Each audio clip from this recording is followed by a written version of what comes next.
ಮಾಡೋಕ್ಕಾಗ್ತಿಲ್ಲ. ಇವಾಗ ಸಂದರ್ಭನೂ ಬಜೆಟ್ ಪೂರ್ವಭಾವಿ ನಡೀತಾ ಇದೆ. 6ನೇ ತಾರೀಕು ಬಜೆಟ್ ಮಂಡಿಸ್ತಾ ಇದ್ದಾರೆ ಮುಖ್ಯಮಂತ್ರಿಗಳು. ಈ ಸಂದರ್ಭದಲ್ಲಿ ನಾವು ಇಲ್ಲಿ ಏನಾದ್ರು ಕ್ಷೇತ್ರಕ್ಕೆ ಅನುದಾನ ಕೇಳೋದ್ರ ಬಗ್ಗೆ ನಾವು ಚಿಂತನೆ ಮಾಡಬೇಕು ಬಿಟ್ಟರೆ ವಿದೇಶ ಪ್ರವಾಸ ಹೋಗೋದು ಸೂಕ್ತ ಅಲ್ಲ. ವೈಯಕ್ತಿಕ ಕಾರಣಕ್ಕೆ ಹೋಗ್ತಿದ್ದಾರೋ ಅಥವಾ ಯಾರೋ ಕಳಿಸ್ತಿದ್ದಾರೋ ಅವ್ರಿಗೆ ಸ್ವತಂತ್ರ ಇದೆ ಹೋಗೋಕ್ಕೆ. ಅದು ನಾವೆಲ್ಲ ಅಬ್ಜೆಕ್ಷನ್ ಮಾಡೋಕ್ಕೆ ಬರೋಲ್ಲ. ನಾನು ವೈಯಕ್ತಿಕವಾಗಿ ನೀವು ಕೇಳಿದ್ದಕ್ಕೆ ನಾನು ಹೋಗಲ್ಲ ಈ ಸಂದರ್ಭದಲ್ಲಿ ಅಂತ ಹೇಳಿದೆ. ಅವ್ರು ಹೋಗೋಕ್ಕೆ ನಂದೇನು ಅಭ್ಯಂತರನೂ ಇಲ್ಲ. ಆಮೇಲೆ ನಾನು ಅವರಿಗೆ ಹೋಗ್ಬೇಡ್ರಿ ಅಂತ ಹೇಳೋಕ್ಕೂ ಬರೋದಿಲ್ಲ. ಅವರವರ ವೈಯಕ್ತಿಕ ವಿಷಯ. ಇದು ಒಂದು ಕಡೆ ಸಿದ್ದರಾಮಯ್ಯ ಅವರು ಶಕ್ತಿ ಪ್ರದರ್ಶನ ಮಾಡ್ತಿದ್ದಾರೆ ಅನ್ನೋ ಮಾತುಗಳು ರಾಜಕೀಯ ವಲಯದಲ್ಲಿ ಕೇಳಿಬರ್ತದೆ. ಶಕ್ತಿ ಪ್ರದರ್ಶನ ನೀವು ಹೇಳೋದು ನೋಡಿದ್ರೆ 25 ಜನ ನಮ್ಮದು ಶಕ್ತಿ 25 ಜನ ಆಗ್ತಾರೆ ಶಕ್ತಿ. ಅದರಲ್ಲಿ MLC 4 ಜನ ಇರಬೇಕೇನೋ 15 ಜನ.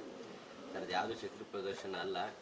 ಅವರು ಯಾವ ಕಾರಣಕ್ಕೆ ಹೋಗಿರೋದ್ರೆ ರಾತ್ರಿ 8 ಗಂಟೆಗೇನೋ ಏರ್ಪೋರ್ಟಲ್ಲಿ ಇದ್ದಾರೆ ಅನ್ನೋ ಮಾಹಿತಿ ಬಂತು. ರಾತ್ರಿ 8 ಗಂಟೆಗೆ ಬರ್ತಾರೆ ಅಂತ. ನಿಮ್ಗೆ ಅಲ್ಲಿಗೆ ಹೋದರೆ ಕರೆಕ್ಟಾಗಿ ಸಿಗ್ತದೆ ಯಾವ ಉದ್ದೇಶಕ್ಕೆ ಹೋಗ್ತಾರೆ ಏನಕ್ಕೆ ಹೋಗ್ತಾರೆ ನಮ್ಗೆ. ಅಲ್ಲ, ಈಗ ಅಧಿಕಾರ ಹಂಚಿಕೆ ವಿಚಾರ ಬಗ್ಗೆ ಪ್ರಶ್ನಿಸಿದಾಗ ಸಿದ್ದರಾಮಯ್ಯನವರು ಯಾಕೆ ಸಿಡಿ ಮಡಿ ಬೀಳ್ತಾ ಇದ್ದಾರೆ ಫುಲ್ಲು? ಅವ್ರನ್ನೇ ಕೇಳಬೇಕು. ನಾನು ಈ ಹಿಂದೆ ತಮ್ಗೆ ಹೇಳಿದ್ದೀನಿ ಏನು 2 ವರ್ಷ ಅನ್ನೋದು ಭಾಳ 2 ವರ್ಷ ಸ್ಟಾರ್ಟ್ ಆದಾಗಿಂದ 2 ವರ್ಷ ಸ್ಟಾರ್ಟ್ ಆಯಿತು. 2 ವರ್ಷ ಮುಗಿದಾಗಿಲ್ಲ. ಅವತ್ತಿಂದನೂ ಈ ಚರ್ಚೆ ಆಗ್ತಾ ಇರೋದ್ರಿಂದ ನಾನು ಮೊನ್ನೆ ಲಾಸ್ಟ್ ಒಂದು ಹೇಳಿಕೆ ಕೊಟ್ಟೆ. ಹೈಕಮಾಂಡ್ ಆದ್ರಾಗ್ಬೋದು, ಮೊನ್ನೆ ಸಿದ್ದರಾಮಯ್ಯ ಸಾಹೇಬ್ರಾಗ್ಬೋದು, ನಾನು 2 ವರ್ಷಕ್ಕೆ ಮಾತು ಕೊಟ್ಟಿಲ್ಲ. 2 ವರ್ಷಕ್ಕೆ ಮಾತು ಕೊಟ್ಟಿಲ್ಲ. 2 ವರ್ಷದ ಯಾವುದು ಒಪ್ಪಂದನೂ ಆಗಿಲ್ಲ. ನನಗೊಂದು ಸ್ಟೇಟ್ಮೆಂಟ್ ಕೊಟ್ಬಿಟ್ರೆ ಈ ಪ್ರವಾಸನೂ ರದ್ದಾಗ್ತವೆ.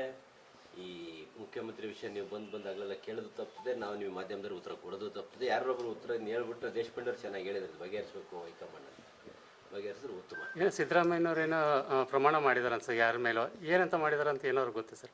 ನೀವೇ ಹೇಳ್ಬೇಕು ಯಾರ ಮೇಲೆ ಅಂತ ಹೇಳಿದಿರ. ನಿಮಗೆ ಗೊತ್ತಿರೋ ನನಗೆ ಗೊತ್ತಿಲ್ಲ ಅದು.